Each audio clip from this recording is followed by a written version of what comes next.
Maya Johnson stood outside Riverside High School, clutching the straps of her backpack so tightly her knuckles turned pale.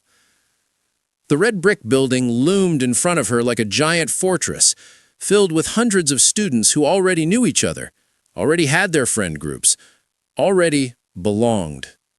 And here she was, the new girl in the middle of junior year. She took a deep breath, straightened her shoulders, and walked through the main entrance.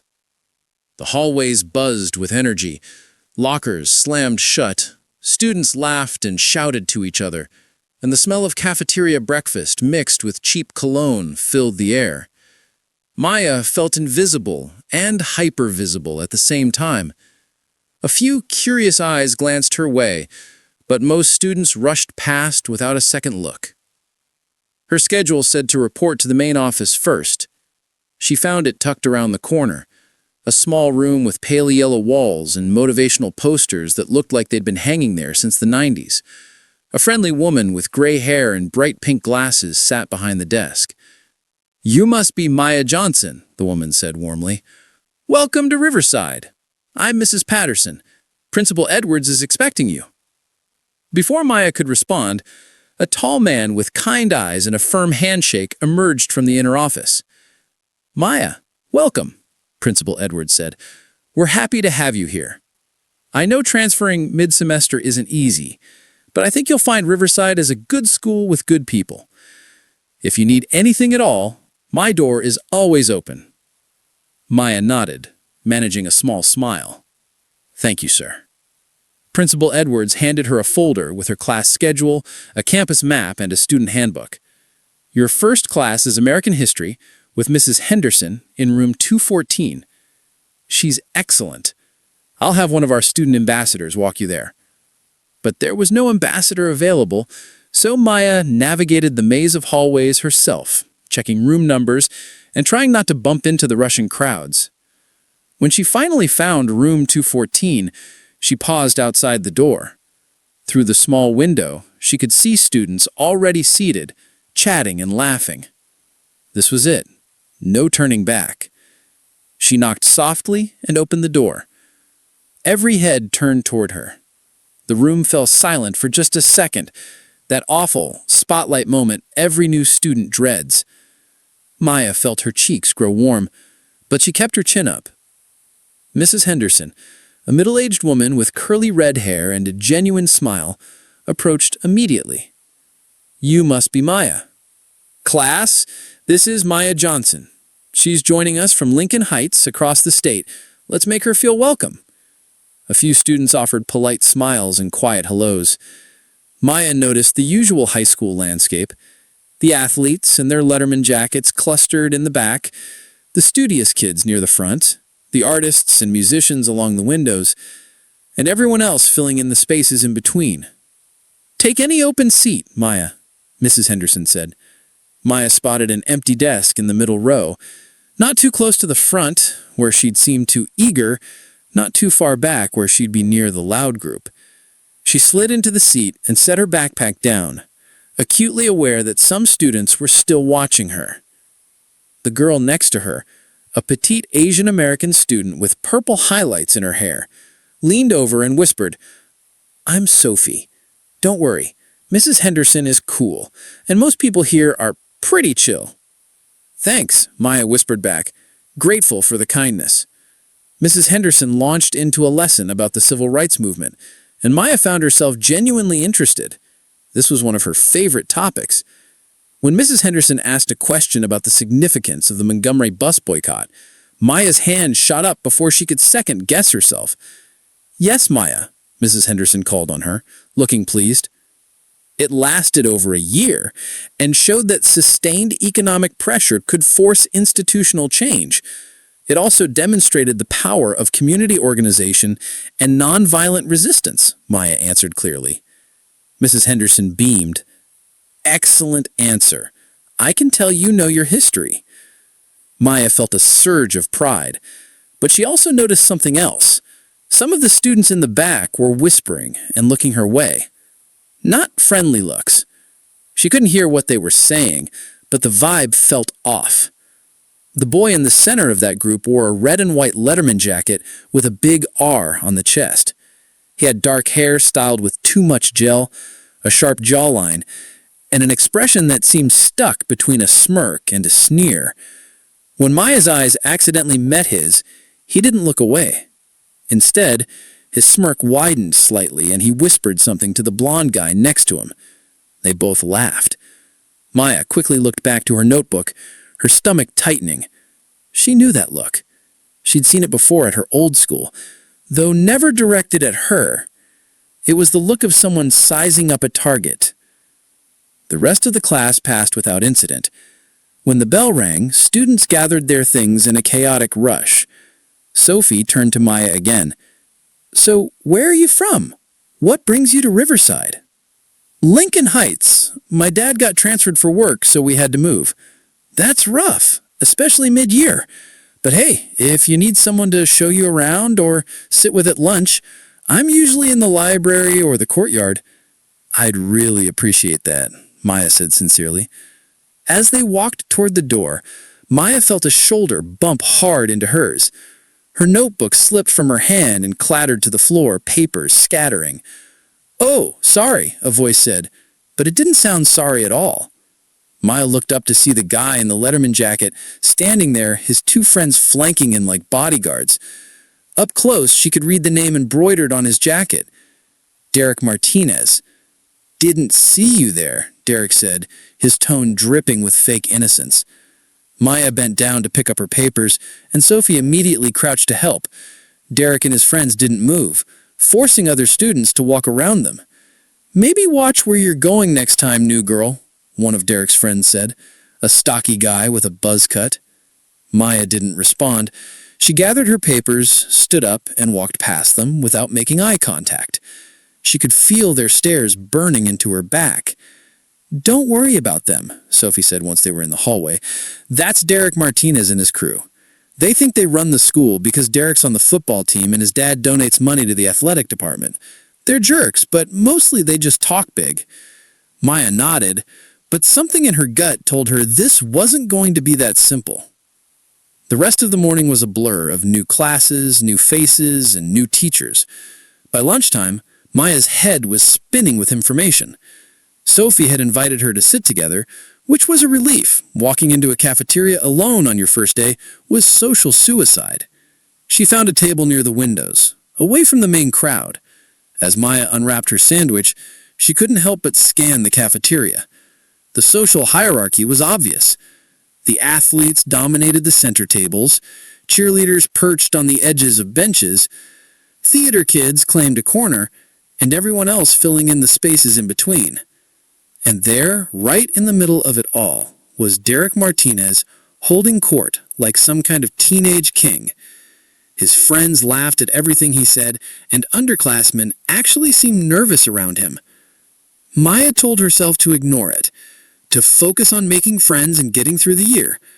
She had good grades, supportive parents, and a plan for her future. High school drama didn't have to touch her if she didn't let it.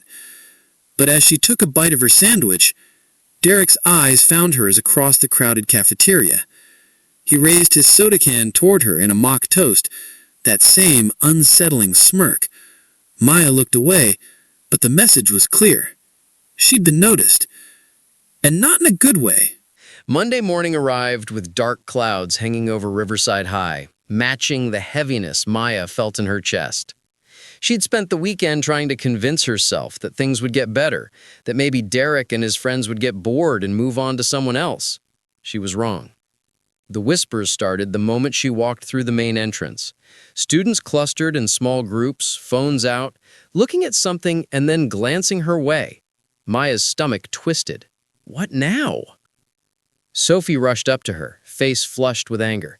"Maya, don't look at Instagram. Just don't." But it was too late. Maya's phone was already buzzing with notifications. She opened the app and immediately wished she hadn't. Someone had created a fake account using a distorted photo of her face. The posts were cruel memes, edited pictures, captions mocking everything from her appearance to her intelligence. The account had been active since yesterday evening and already had over 200 followers, most of them Riverside students. Maya's hands shook as she scrolled through the posts. Each one felt like a punch to the gut. "We're reporting it," Sophie said firmly. "I already flagged every post. This is beyond bullying. This is harassment." Maya nodded numbly, but she knew the damage was done. By lunchtime, half the school would have seen it. She'd become a joke, a target, entertainment for people who didn't even know her name. First period was torture. Students stared and whispered. Some looked sympathetic, but most just seemed curious or amused. Maya kept her head down, focusing on her notebook, counting the minutes until the bell would ring.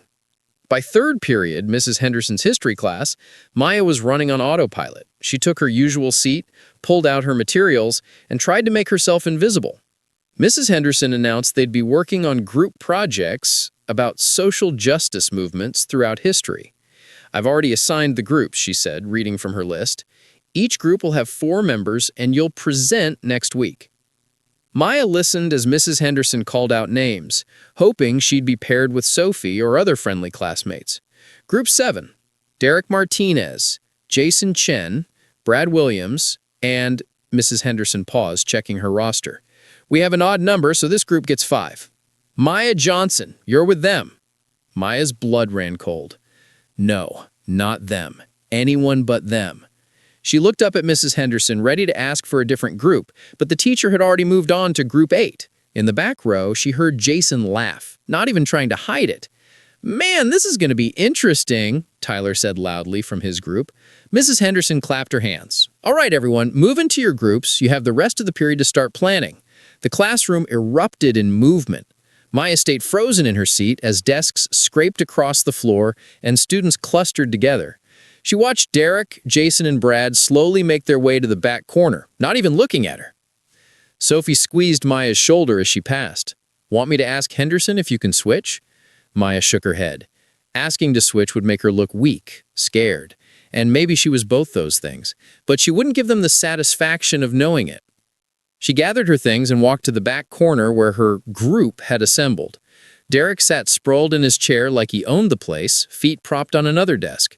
Jason scrolled through his phone, and Brad was drawing something crude in his notebook. "So, what movement should we focus on?" Maya asked, keeping a careful distance. Silence. Derek didn't even look at her. Jason smirked at his phone. Brad kept drawing. "We need to pick a topic," Maya tried again, her voice steady despite the anxiety crawling up her spine. "Why don't you pick?" Derek finally spoke up, his tone dripping with mock politeness. "You seem to know everything anyway." Maya's jaw tightened. "I'm just trying to do the assignment." "Of course you are," Jason said, looking up from his phone with fake surprise. "Always the perfect student, right? Always got your hand up, always got the right answer. Must be exhausting being so much smarter than everyone else." "I never said I was," Derek interrupted, leaning forward now, his eyes locked on hers. "You don't have to say it. It's in everything you do. The way you walk around here like you're better than us, like this school should be grateful you showed up."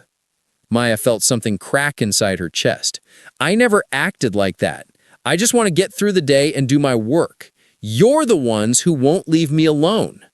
The words came out louder than she intended. A few students from nearby groups turned to look. Brad laughed. "Listen to her, playing victim now. Classic."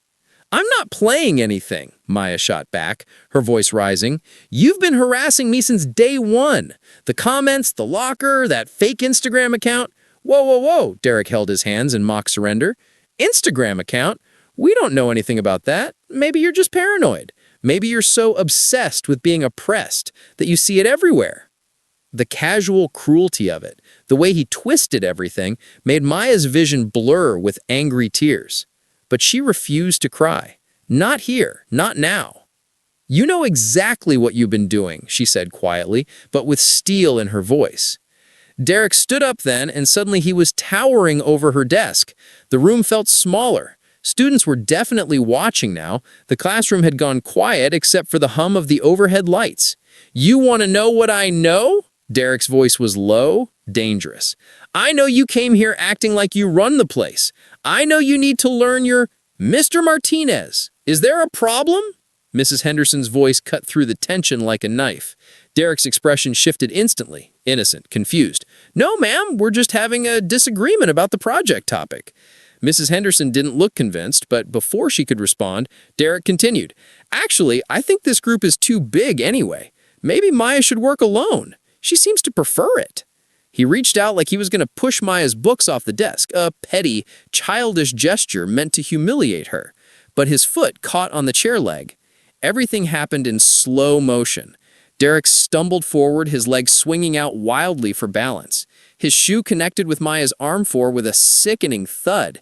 The force knocked her sideways, and she tumbled from her chair, hitting the floor hard. The classroom erupted. Students gasped. Someone screamed. Chairs scraped as people jumped up to see. Maya lay on the floor, her arm throbbing, her hip aching from the impact. She looked up and saw Derek standing there, frozen, his face drained of color. For the first time since she'd met him, he looked genuinely shocked at himself. "Oh my God," he whispered. Mrs. Henderson was already moving, pushing through students. "Everyone sit down now. Maya, don't move, let me—" But Maya was already getting up, ignoring the pain, ignoring the dozens of eyes on her. She grabbed her backpack and walked toward the door.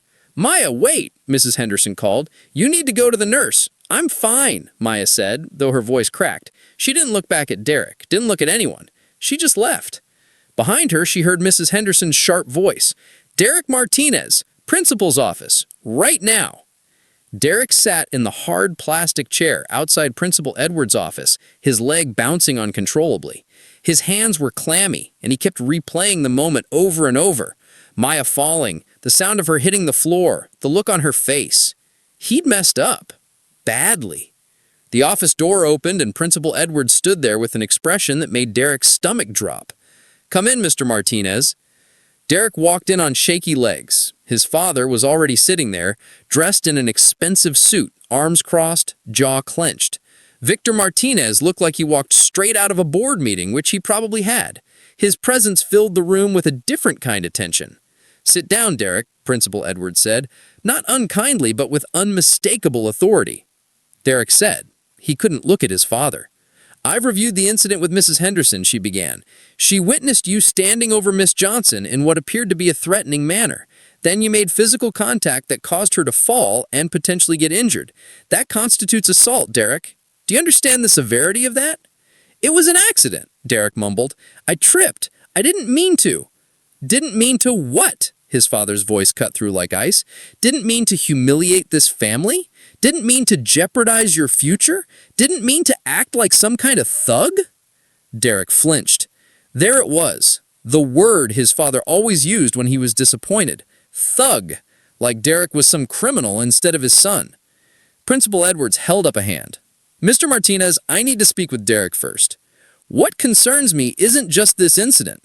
Several students have come forward in the past hour with reports of ongoing harassment toward Maya Johnson. Comments in hallways, targeted behavior in classes, social media activity." Derek's heart hammered. He thought they'd been careful, subtle enough that teachers wouldn't notice. "Is this true?" Derek asked directly. Derek opened his mouth, but his father spoke first. "My son is a good kid. He's on the football team, maintains decent grades, volunteers at the youth center every month. If there were problems, we would have heard about them. With respect, Mr. Martinez, that's not always how bullying works," Principal Edwards said firmly. "Victims often don't report it out of fear or shame, but when they do come forward, we have to take it seriously." "So you're just taking the word of some—" Victor stopped himself, but the unfinished sentence hung in the air like poison. Derek looked at his father then, really looked at him, and something clicked in his mind. A memory from years ago, his father complaining about a colleague who got promoted over him, muttering about diversity hires and affirmative action. His father switching the channel whenever certain news stories came on. The way his friends talked at barbecues when they thought the kids weren't listening.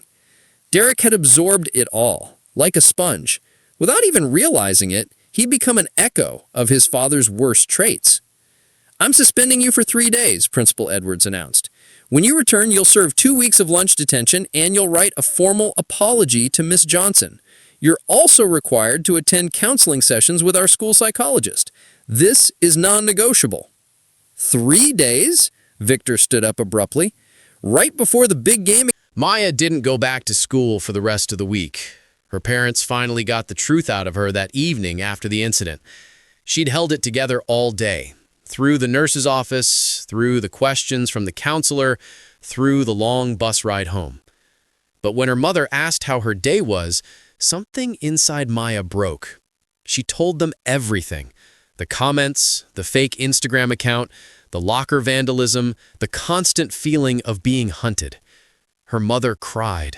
Her father's hands shook with rage as he called the school, demanding meetings, demanding action, demanding protection for his daughter. "We didn't move here for this," he said into the phone, his voice tight. "We moved for a better life, and you're telling me my daughter is being terrorized?" The school promised investigations, consequences, and better monitoring. But Maya felt hollow. Words were cheap. She had heard them all before. For 3 days, she stayed home. Not because she was physically hurt, the bruises on her arm were already fading, but because walking back into Riverside High felt impossible. Every time she thought about it, her chest tightened and her hands went numb. Sophie texted her constantly, keeping her updated. The fake Instagram account had been taken down, Derek was suspended, Jason and Brad were being questioned, several teachers were implementing stricter anti-bullying policies in their classrooms. "The whole school is talking about it," Sophie texted. "A lot of people are on your side. They're saying it's about time someone stood up to Derek's crew." But Maya didn't feel like she'd stood up to anyone. She felt like she'd survived something she shouldn't have had to survive in the first place. On Sunday afternoon, Maya sat in her room reading when her mother called up the stairs. "Maya, honey, there's someone at the door for you." Maya's stomach dropped. She wasn't ready to see anyone. But when she came downstairs, she saw her parents standing in the doorway with uncomfortable expressions. And beyond them, on the front porch, stood Derek Martinez. He looked different. Smaller somehow, even though he was still tall. His Letterman jacket was gone, replaced with a plain gray hoodie. His hair wasn't gelled. His eyes were red-rimmed, like he hadn't been sleeping. "What is he doing here?" Maya's father stepped protectively in front of her. "Mr. Johnson, I came to apologize. To Maya, if she'll let me." "You've got some nerve showing up at our house," Maya's mother said sharply. I know, I'm sorry. I needed to say it to her face, not through the school, not in some required letter. I needed her to hear it from me, if she's willing." Maya's parents looked at her, giving her the choice. Every instinct told her to slam the door, to tell him to leave and never come back. But something in Derek's expression stopped her. He looked genuinely terrified, genuinely sorry. "It's okay," Maya said quietly. "I'll talk to him. Just, can you stay nearby?" Her parents reluctantly agreed, moving to the living room but keeping the front door open and staying within earshot. Maya stepped onto the porch, crossing her arms. "You have 5 minutes." Derek nodded, swallowing hard. "I don't expect you to forgive me. I don't deserve it. But I need you to know that I'm sorry, really, deeply sorry for everything." "Sorry you got caught? Or sorry you did it?" Maya's voice was sharp. "Sorry I did it. Sorry I was that person. Sorry I made your life hell for no reason." Derek's voice cracked. "I've spent the last 3 days trying to understand why I did it. And the truth is, there's no good reason. I was angry at my own life and took it out on you. I was insecure and made you a target. I was following my father's example without even realizing it." Maya studied his face, looking for signs of manipulation, of performance, but all she saw was raw honesty. "Do you know what it's like," Maya said slowly, "to walk into a place every day knowing people hate you for existing? To have your locker vandalized? To see cruel posts about yourself? To hear monkey noises when you speak in class? Do you have any idea what that does to a person?" Derek's eyes filled with tears. "No, I don't. And I'm so sorry I made you feel that way. You didn't deserve any of it. You were just trying to go to school, to learn, to exist, and I turned that into a nightmare." "Why are you really here, Derek?" Maya asked. The school already punished you. Why come to my house? Because, Derek wiped his eyes roughly, because saying sorry in a letter written for the principal isn't real. Because I needed to look at you and see what I did, really see it. Because I'm tired of being the person my father raised me to be. And because change has to start somewhere. And I thought it should start with the truth. Maya studied his face, looking for signs of manipulation, of performance, but all she saw was raw honesty. Do you know what it's like, Maya said slowly, to walk into a place every day knowing people hate you for existing? To have your locker vandalized? To see cruel posts about yourself? To hear monkey noises when you speak in class? Do you have any idea what that does to a person? Derek's eyes filled with tears. No, I don't. And I'm so sorry I made you feel that way. You didn't deserve any of it. You were just trying to go to school, to learn, to exist, and I turned that into a nightmare. Why are you really here, Derek? Maya asked. The school already punished you. Why come to my house? Because, Derek wiped his eyes roughly, because saying sorry in a letter written for the principal isn't real. Because I needed to look at you and see what I did, really see it. Because I'm tired of being the person my father raised me to be. And because change has to start somewhere. And I thought it should start with the truth. Maya studied his face, looking for signs of manipulation, of performance, but all she saw was raw honesty. Maya studied his face, looking for signs of manipulation, of performance, but all she saw was raw honesty. Do you know what it's like, Maya said slowly, to walk into a place every day knowing people hate you for existing? To have your locker vandalized? To see cruel posts about yourself? To hear monkey noises when you speak in class? Do you have any idea what that does to a person? Derek's eyes filled with tears. No, I don't. And I'm so sorry I made you feel that way. You didn't deserve any of it. You were just trying to go to school, to learn, to exist, and I turned that into a nightmare. Why are you really here, Derek? Maya asked. The school already punished you. Why come to my house? Because, Derek wiped his eyes roughly, because saying sorry in a letter written for the principal isn't real. Because I needed to look at you and see what I did, really see it. Because I'm tired of being the person my father raised me to be, and because change has to start somewhere. Maya studied his face, looking for signs of manipulation, of performance, but all she saw was raw honesty. Do you know what it's like, Maya said slowly, to walk into a place every day knowing people hate you for existing? To have your locker vandalized? To see cruel posts about yourself? To hear monkey noises when you speak in class? Do you have any idea what that does to a person? Derek's eyes filled with tears. No, I don't. And I'm so sorry I made you feel that way. You didn't deserve any of it. You were just trying to go to school, to learn, to exist, and I turned that into a nightmare.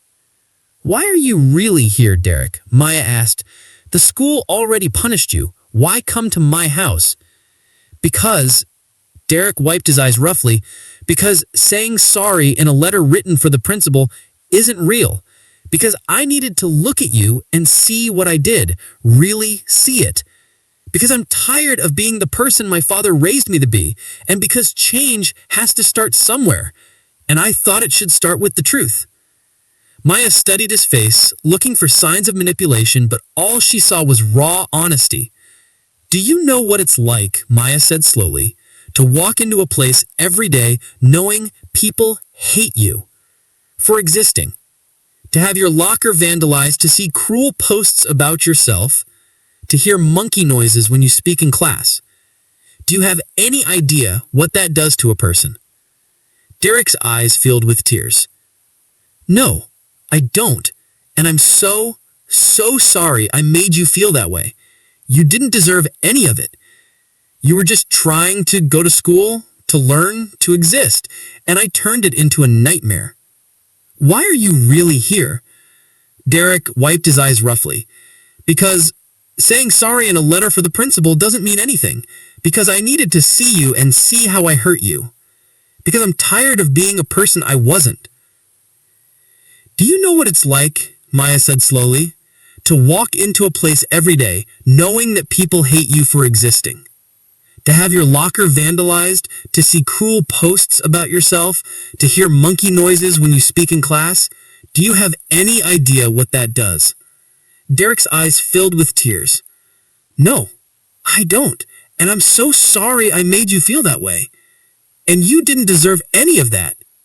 You were just trying to go to school and learn and exist, and I made it a nightmare. Why are you really here? Derek wiped his eyes roughly.